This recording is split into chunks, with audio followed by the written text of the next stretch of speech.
Some people say, if I was as smart as you are, make sure you make the correction in thinking to say, if I had developed as much of my smart as you have. That's it. We're all smart enough. We just have to develop that smart into a plan. Hopefully this program will help. There it is, how to think on paper. Never underestimate the power of influence. What an important statement. The influence of those around us is so powerful. Many times we don't even realize we're being strongly influenced because it generally develops over an extended period of time. Peer pressure is an especially powerful form of influence because it is so subtle. If you're around people who spend all they make, chances are excellent that you'll spend all you make. If you're around people who go to more ball games than concerts, chances are excellent that you'll do the same. If you're around people who don't read many books, chances are excellent you won't read many books. People around us can keep nudging us off course a little at a time until finally, 10 years from now, we find ourselves asking, how did I get here? Those subtle influences need to be studied carefully if we really want our lives to turn out the way we've planned. Now, on this major point, let me give you 3 key questions to ask. This may help you to make a better analysis of your current association. Here is the first question. Who am I around? Good question. Make a mental study of the major people with whom you most often associate. You've got to evaluate everybody who is within the circle of being able to influence you. So, major question, who am I around? Next question, what are they doing to me? That's a major question to ask. What have they got me doing? What have they got me listening to? What have they got me reading? Where have they got me going? What have they got me thinking? How have they got me talking? And how have they got me feeling? What have they got me saying? You've just got to make a serious study of how others are influencing you, both negatively and positively. Now, maybe the influence of all those around you is okay, but just ask yourself. It doesn't hurt to ask, who am I around and what are they doing to me? Now, here's the final question. Is that okay? Maybe the people you associate with and their collective influence is okay, but then again, maybe it's not. All I'm suggesting here is that you take a close and objective look. Everything is worth a second look, especially the power of influence. Positive influence can have an incredible effect on your life, but so can negative influence. Both will take you somewhere, but only one will take you in the direction you truly wish to go. It's so easy just to dismiss the things that influence our lives. The man says, I live here, but I don't think it matters. I'm around these people, but I don't think it hurt. I would take another look at that. I've got a good phrase for you. Everything matters. Now, sure, some things matter more than others, but everything matters. Everything weighs something. So you've got to keep checking to find out whether associations are tipping the scales toward the positive or toward the negative. It doesn't hurt to look, right? Ignorance is never the best policy. Finding out is the best policy. Remember,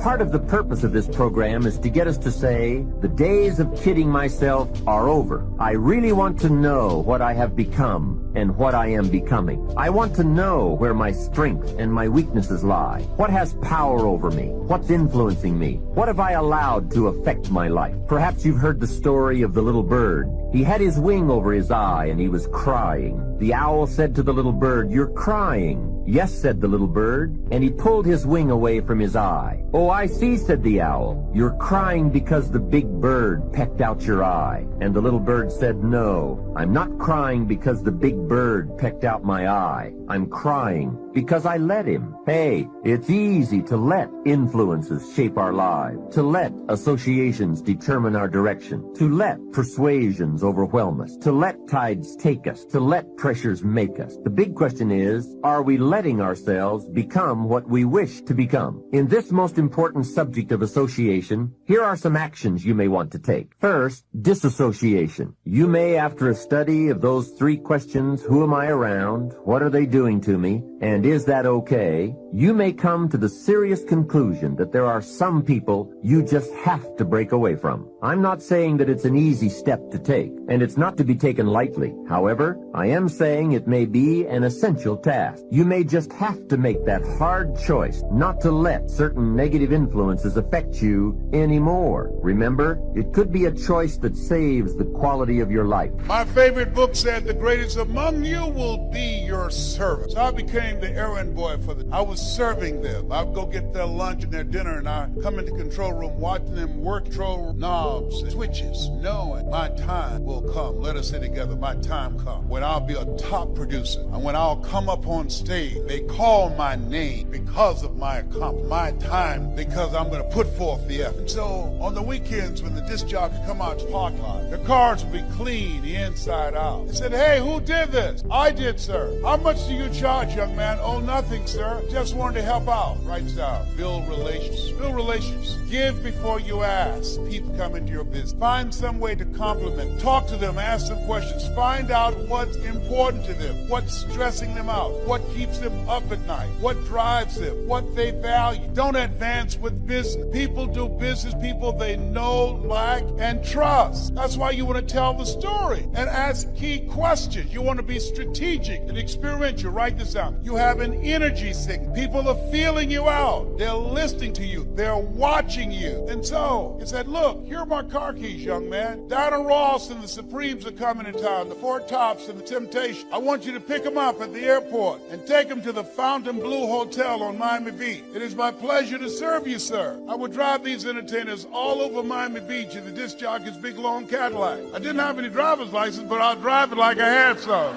Then one day, it's a Saturday afternoon, a disc jockey by the name of Rockin' Roger was drinking while he was on the air. Rockin' Roger got so drunk, he could not complete the show. He began to stutter his words. He's about to fall off the chair. It's a Saturday afternoon, and I was the only one there, looking at him through the control room window, walking back and forth, young, ready, and hungry. I was saying, drink, rock, drink. Drink, rock. I'd have gone and get him some more if he'd asked me to. Then pretty soon the phone rang. It was a general manager. I said, hello? He said, young boy, this is Mr. Clyde. I said, I know. He said, Rock can't finish the program. I said, I know. He said, will you call one of the other DJs in? I said, yes, sir. I hung the phone up and said, now he must be thinking I'm crazy. I called my mama and my girlfriend, Cassandra. I said, y'all come out on the front porch, turn up the radio. I'm about to come on the air. I waited for about 20 minutes and I called him back. I said, Mr. Klein, I can't find nobody. He said, young boy, you know how to work the controls? I said, yes, sir. He said, go in there and segue the records, but don't you say nothing here. I said, yes, sir.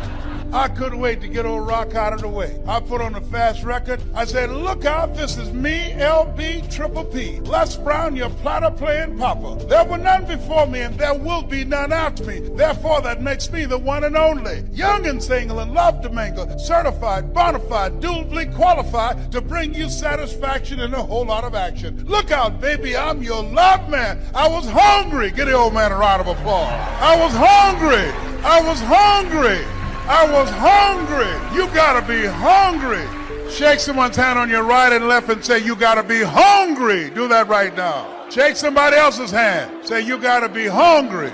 People that are hungry believe if you do what is easy, your life will be hard. But if you do what is hard, your life. People that are hungry believe what Zig said when he said, you give enough people what they want, they will give what you want. People that are hungry believe always strive to get on top in life because the bottom's overcrowded. People that are hungry are uncommon people. They are say yes to their dreams. They say yes to an opportunity where they can develop their entrepreneurial skills, where they can develop their mind and their leadership skills, where they can become versatile and flexible and create and build a business they can be proud of. People that are hungry have a vision of themselves when they leave here, leaving a legacy and not liabilities.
So it's vitally important to discover, first of all, that there is a voice in your head that indulges in self-talk most of the time. And for many people, interestingly enough, that self-talk, for many people, is not always negative, but for many people, it is more negative than positive. A good event that happened yesterday, you might have gone to a nice reunion, or you went out into nature and you witnessed a beautiful sunset.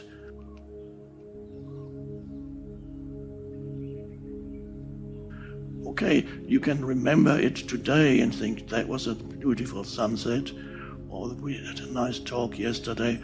But you can't do that much thinking about a nice event. But the mind, when there's something negative that happens yesterday, somebody offended you, or didn't give you the attention that you wanted from him, then you can start thinking of how, oh my God, what he did, he's really, next time he does that, I'm going to say that, or he really should, why doesn't he, you can go on for a long time dwelling on something negative, much longer than dwelling on something positive. It is so, seemingly a negative event is much more food for useless mind activity than a positive event. And this is why for many people, a significant percentage of their mind activity is negative. For some people, it is almost 100% negative, but it is unlikely that these people would get a job in this company because your predominant state of consciousness, your predominant mental emotional state, there's a certain correlation between who you associate with, where you find yourself, and even what kind of things happen to you. There is a correlation which is not always immediately recognizable, but there is a correlation between a person's predominant mental emotional state and who they are with, who their friends are, where they work, and even what happens to them. So if you are in a very negative state a long time, you tend to attract also negative events, but you can only have to find that out for yourself. I'm not saying believe me.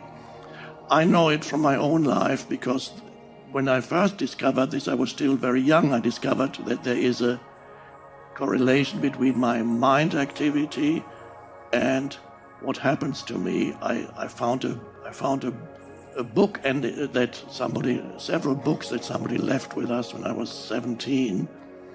And there, for the first time, I read about a person's mind, and I suddenly realized my mind was predominantly negative, because I was a very unhappy child.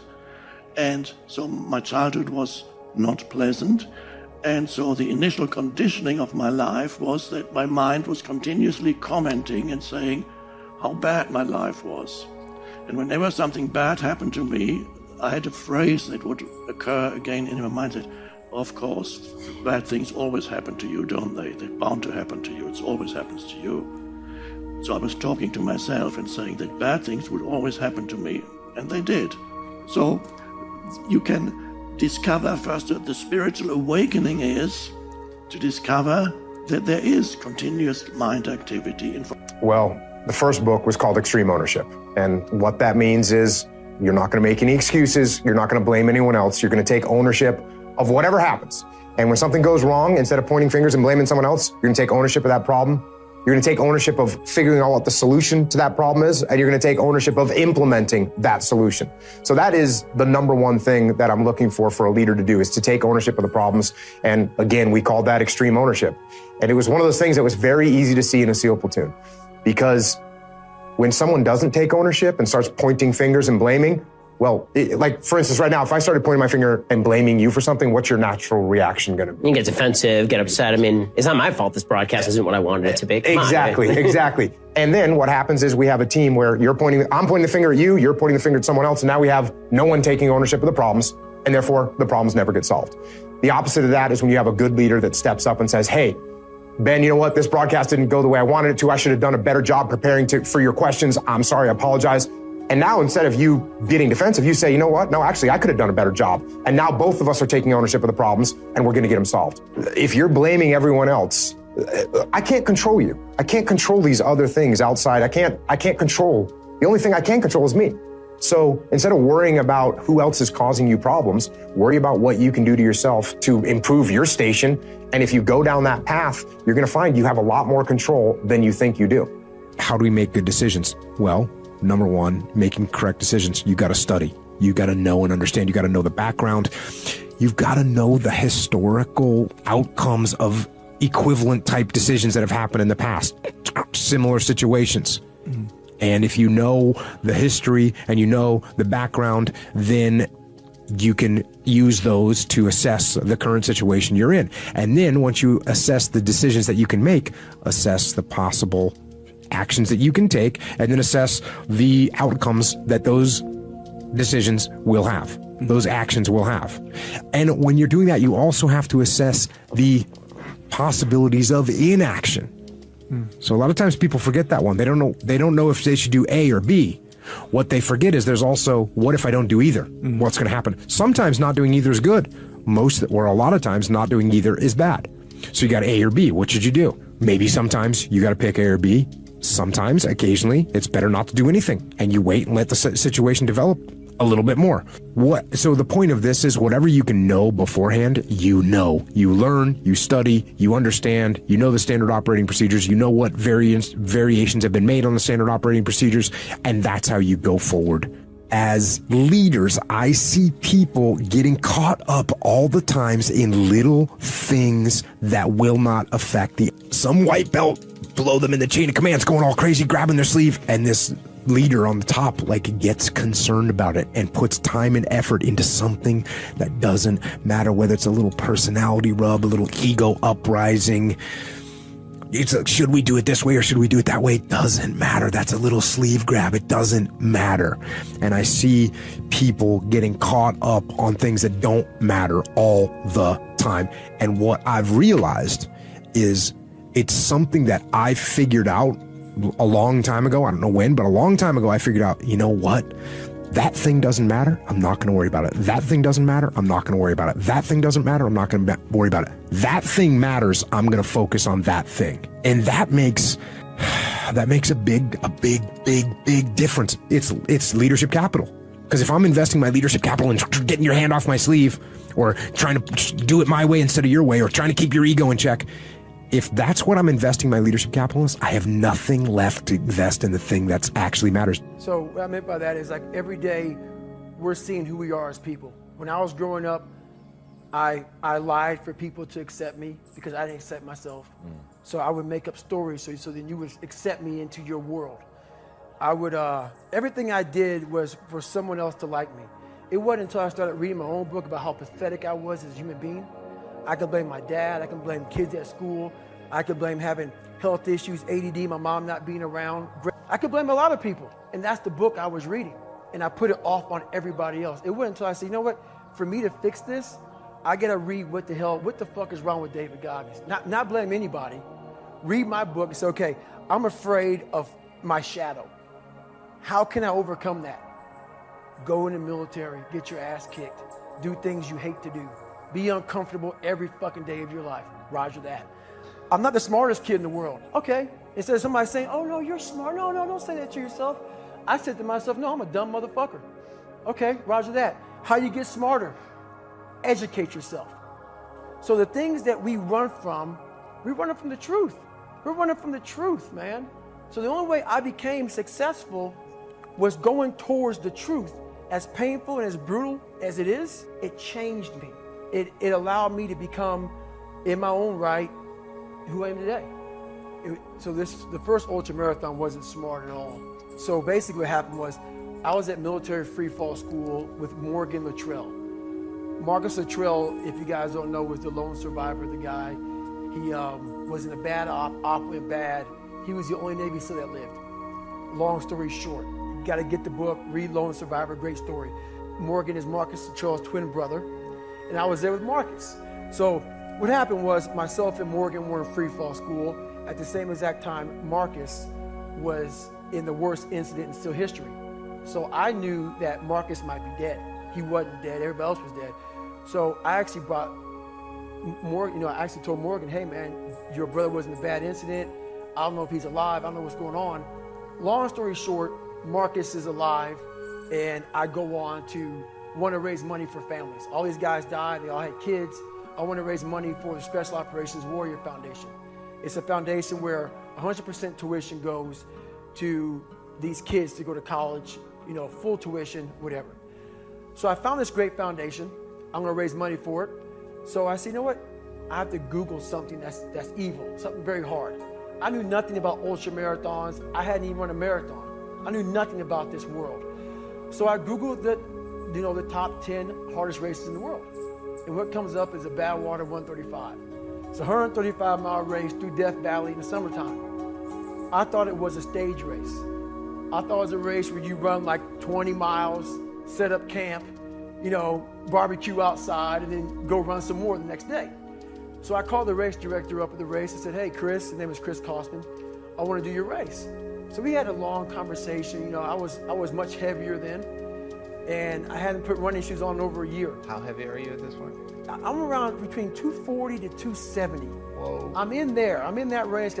My weight has varied a lot through the SEAL teams and out of the SEAL teams, so I was a heavy guy. But the long and short of it all was I hadn't put running shoes on in over a year. I was a big-time power lifter. I lifted weights heavy. That's what I did. Right. I got back home from Iraq, went straight to free fall school, and then this happened. So I called Chris Kosman up on a Wednesday.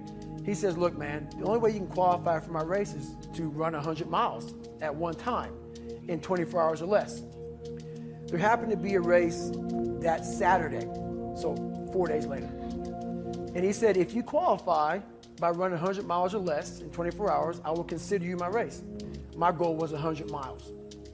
So I got to mile 70, and I cleared 70 miles in like 12, 13 hours pretty quickly. But I was done.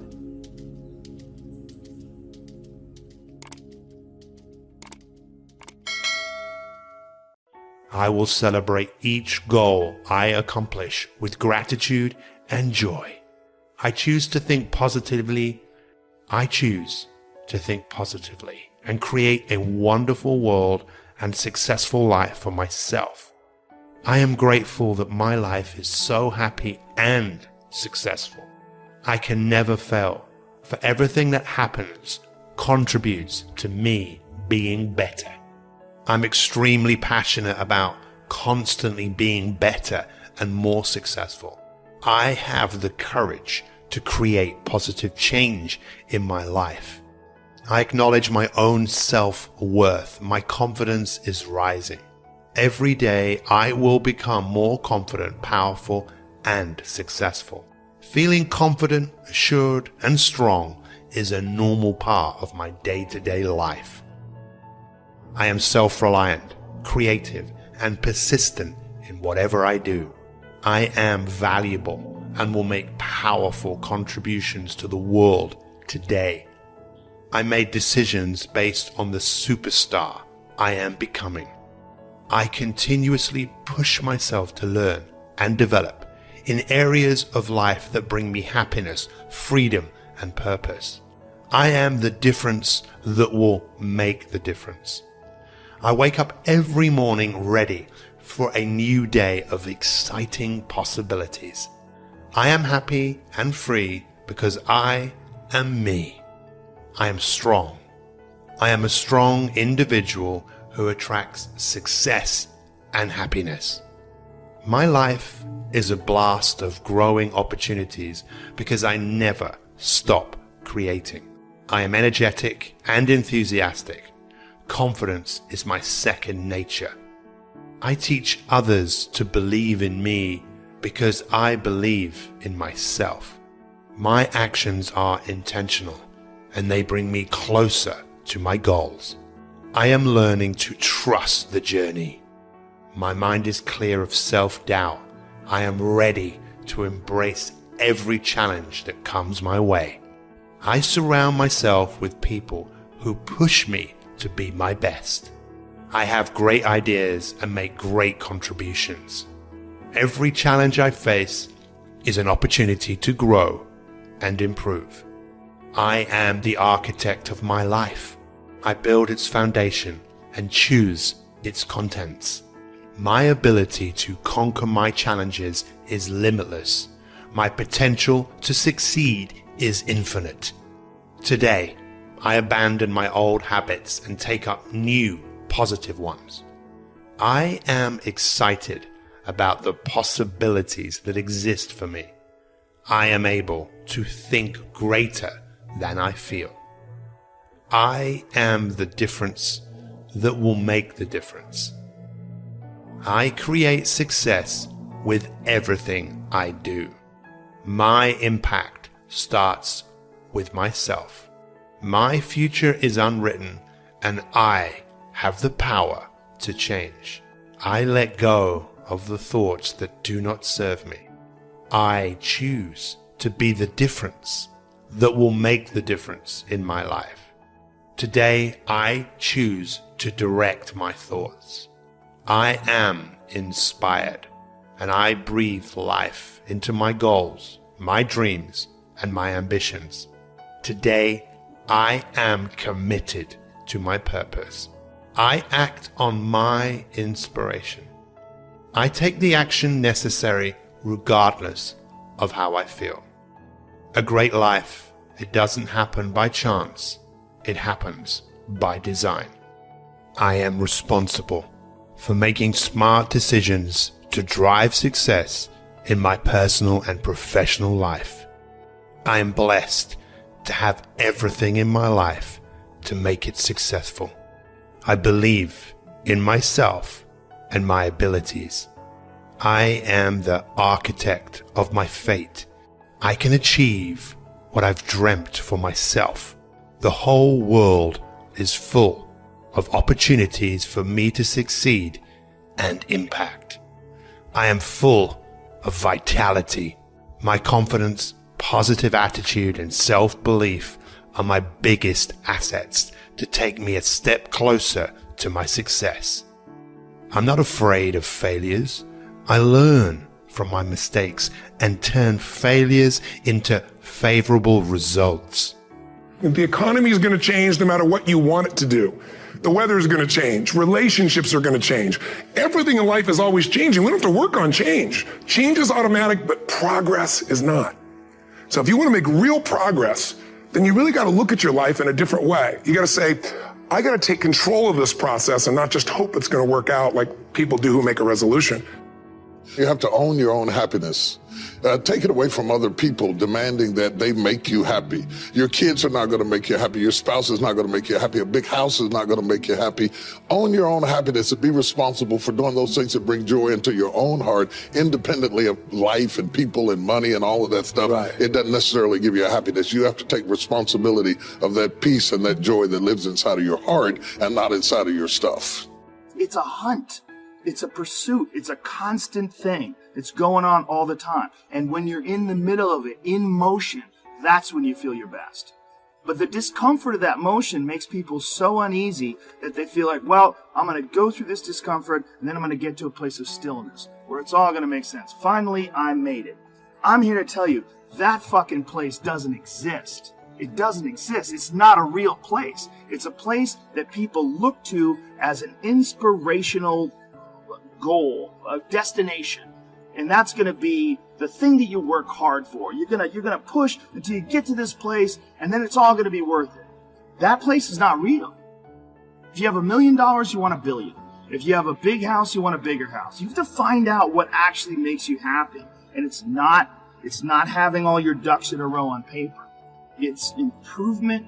It's improvement in the way you manage your mind. It's improvement in the way you manage your emotions. Don't worry about what needs to be done. Think about who you have to be in order to get it done. And you do this by focusing on all the things that you're grateful for. Focus on what's working in your life rather than fixating on what isn't working. Maybe you're grateful for the person that's lying next to you. Maybe you're thinking of your children. Maybe it's a dog lying on the side of your bed. Maybe you're listening to the birds outside your window. It's the wonderful house you live in. Maybe it's the wonderful organization that you belong to. It doesn't matter what it is. You just feel it with your heart and soul. You build from there and you keep going. Why do I want you to do this? Because gratitude is the most powerful connection you have to your higher self. You always want to start your day connected to this higher self. And when you do, life becomes easier. You don't take things personally. When you're confronted with a challenge, you just look at it for what it's worth. It's a challenge. Everybody's confronted with challenges. And you know that there's something within you that can meet it and overcome it and move forward as a result of it. Tell yourself you're going to enjoy the day. Say it to yourself, you know what, I'm going to enjoy the day. This is going to be a good day. Visualize how you want your life to go. Visualize yourself having fun with your fellow workers, the people you're working for, who are working for you. Doesn't matter. Just visualize yourself achieving the goal. And always find the laughter within you and around you every day of your life. And that should start in the morning before you leave the house. There's humor all around you. We get so caught up in our thought process on what needs to be done, we let all the funny stuff in our lives just pass us by. Another thing that can put you in a great mood every day, do something nice for somebody. Do something nice for somebody. There's nothing that can bounce you back to enjoy the day than that. All these things that I am telling you is giving you a different thought process, a different focus to look at life from a different perspective. Our lives move in the direction of our most dominant thoughts and what we focus on day in and day out. Not only do our lives move in the direction of what we focus on and what we think about, but those very things that we're thinking about and focusing on are moving closer to us. In other words, people, the more you focus on your lack, the more of that you're going to get back. Because people, when you start laughing at a negative, intense, stressful, overwhelming situation like that, your brain is no longer focusing on that negative situation. Your brain could only focus on one thing at a time. Right now, your brain is laughing at something ridiculous that you just did. And even if your brain did go back to that negative situation, which it will do eventually, but guess what? It won't be as overwhelming as it was before, because you've calmed your nervous system down to the point where you can control the situation instead of having that situation control you. How to acquire the attitude that you need to succeed on all levels of life while enjoying the process. There within lies the key phrase, my friends, while enjoying the process, because it seems to be something that most of us leave by the wayside. Especially when we're setting out to achieve our goals, when we want to accomplish something, we get so caught up that enjoying ourselves becomes secondary.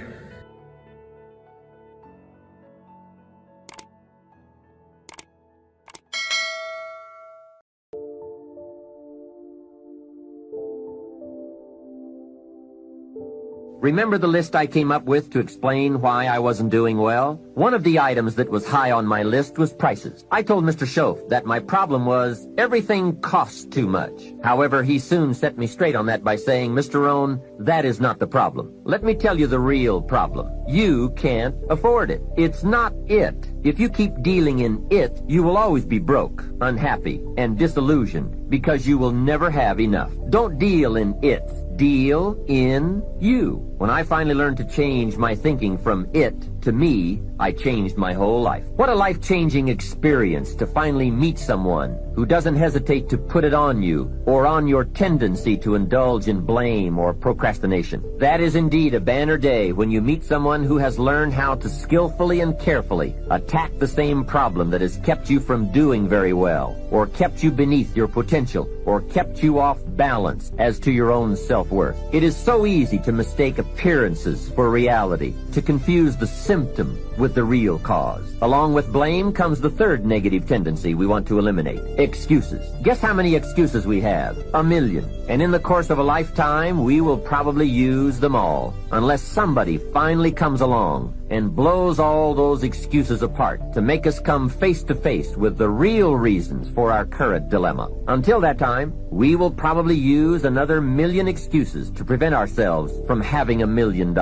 Here's one of the major questions I'll pose to you during this program. What are you going to do starting today that will make a difference in how your life works out? Good question, right? What are you going to do? See, if you don't do something starting today that will make a difference, guess what? It's going to be the same. And you can guess what the next 5 years are going to be like. Just look at the last 5. The next 5 years will be like the last 5 unless you, Major Key, make all the changes. Now here's another key question. What can you do starting today that will make a difference? That's a good question. What can you do? What can you do with economic chaos? What can you do with massive disappointment when it's all gone wrong? What can you do when it won't work, when you've run out of money, when you don't feel well, and it's all gone sour? What can you do? Well, let me give you the broad answer first. Here's what you can do. You can do the most remarkable things, no matter what happened. Hey, people can do incredible things, unbelievable things. A man can do the most amazing things with the most impossible circumstances. A woman can do the most remarkable things with the most disastrous circumstances. Hey, I found out kids can do remarkable things. That is, if they have remarkable things to do. I also found out if they don't have remarkable things to do, there's no telling what they'll do. Now, here's why humans can do remarkable things. It's because they are remarkable. They are not dogs, animals, fish, birds, amoebas. Humans are different than any other creation. When a dog starts with weeds, he winds up with weeds, and the reason is because he's a dog. But that's not true with human beings. Human beings can turn weeds into gardens. That's one of the major differences, being a human versus being a dog.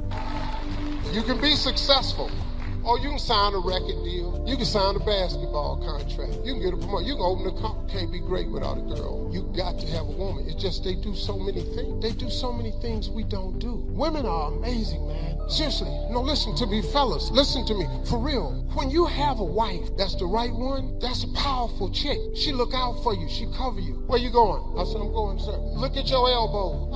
I can't see my elbows. What is you talking about? Look at your elbows. How? Put some lotion on, Steve. If I didn't have her, I'd be out somewhere. Then I turn around. Next thing I know, I'm on TMZ. Steve Harvey. Them ass elbows. Oh, I'm sorry. Well, see, I've been up here 45 minutes. I told you. So sorry about that. Sometimes that wasn't that bad, though, was it?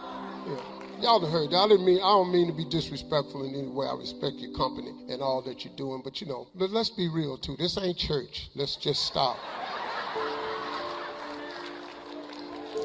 This is really a ballroom at a convention center. Y'all ain't put a cross up or nothing. Did y'all open this up with a devotion? Oh, okay. Sorry about that.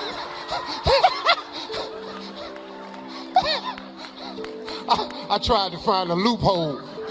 Did y'all open it with a devotion? Yes. Oh, okay. My bad. Real Christians in here. What was I getting ready to talk about?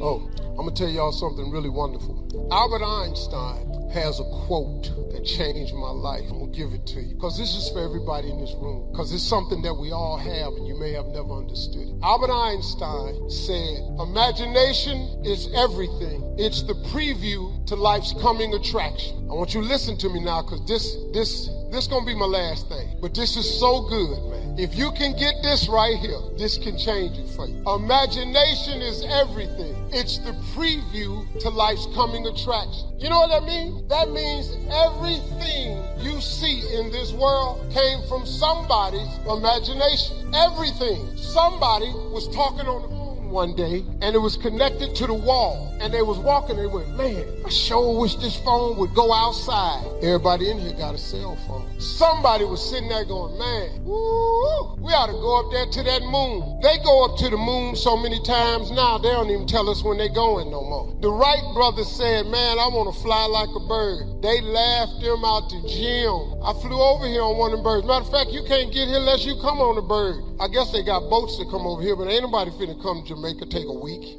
And if all y'all have left Jamaica, you'd have been on an airplane. Somebody imagine that. Imagination is everything. See, you've been thinking all this time that your imagination was just some hocus pocus. It ain't. I'm finna teach you something now. I want you to hear me on this one, because this is the most powerful thing that I can tell you today. Albert Einstein had that quote, but Albert Einstein took that quote out the Bible. Oh, man. Oh, this is cold.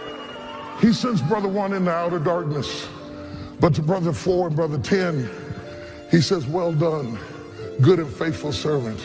Enter into the joys of thy master. I came to tell Hillsong, there's about to be a shift. Instructions, obey rules, but masters move by instinct. Abraham, take now thy son, thine only son, and offer him up. If Abraham would obey that first command without listening for that next voice, he would have slayed his son. Man shall not live by bread alone, but by every word that proceedeth out of the mouth of God.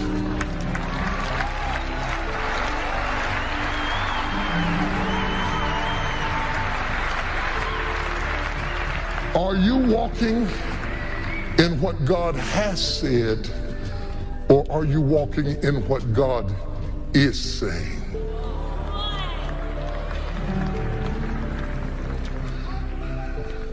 There is an instinct that causes you to bring in the harvest.